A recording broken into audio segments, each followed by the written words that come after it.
Dragilor, bun găsit! Știți titlurile acelea bombastice cu doar o rădăcină de țelină face o oală mare de supă pentru toată familia.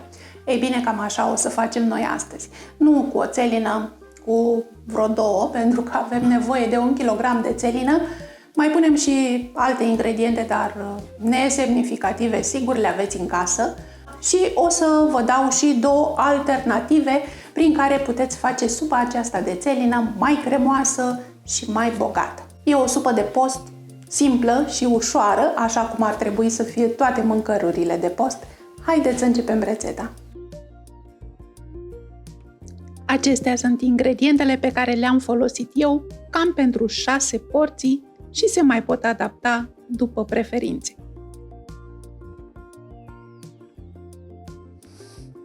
Având în vedere că oricum pasăm legumele, tăiați-le cum o fi, dar cuburi mai mici ca să fiarbă mai repede. Așadar, am aici 1 kg de țelină, o rădăcină de pătrunjel și o ceapă mare. Mai am aici 4 căței de usturoi, 2 frunze de dafin. Nu uitați să puneți și cartoful dacă doriți. Și o să punem apă cât să acopere bine legumele. Eu am pus 2 litri. Și firește un pic de sare.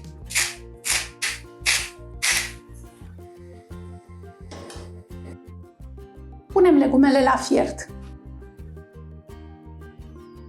Le acoperim cu capac și le lăsăm să fiarbă 20 de minute, 30 de minute, până când intră ușor furculița într-un cub de țelină.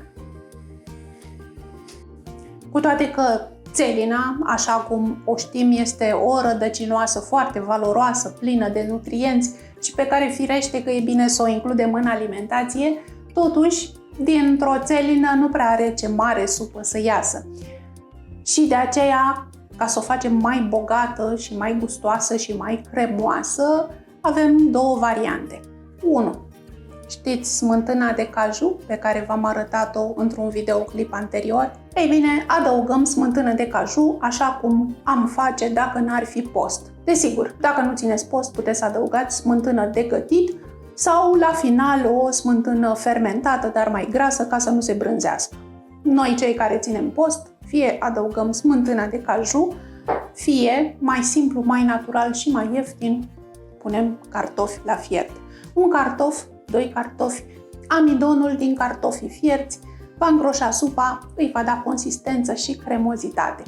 Eu de data aceasta am să pun smântână de caju, dar să știți că în zilele obișnuite, când nu filmez și nu mă vede nimeni, prefer cartofii. Ce puteți face între timp este să pregătiți câteva crutoane din pâine pe care să le serviți la masă alături de supă. Încălziți puțin ulei de măsline într-o tigaie și puneți aici cuburile de pâine. Și lăsați-le să se prăjească până când se rumenesc ușor și devin toate aurii. După ce legumele au fiert foarte bine, le pasăm cu un blender de mână.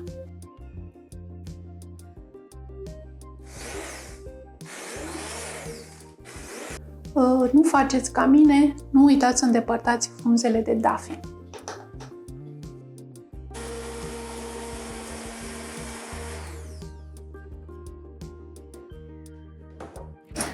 Gustați supa și vedeți dacă mai trebuie sare sau piper.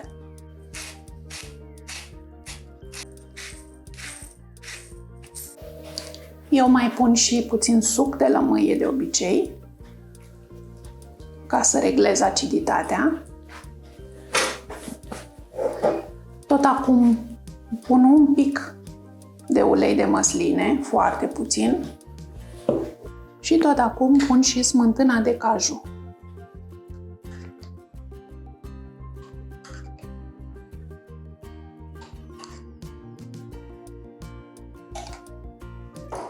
Am pus smântână de caju făcută cam din 50 de grame de caju crud. Gustați și dacă vreți puteți să mai adăugați. La fel de bine, fiecare poate să-și mai pună în farfurie.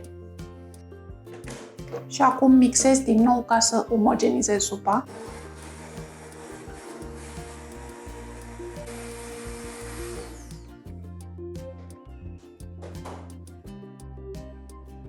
La final, un pic de oregano sau de busuioc uscat poate să schimbe radical aroma supei. Eu zic că merită să încercați. Și supa noastră este gata. E fină și cremoasă, cu gust blând, ușor acrișoară de la sucul de lămâie, destul de densă de la smântâna de caju sau de la cartofi.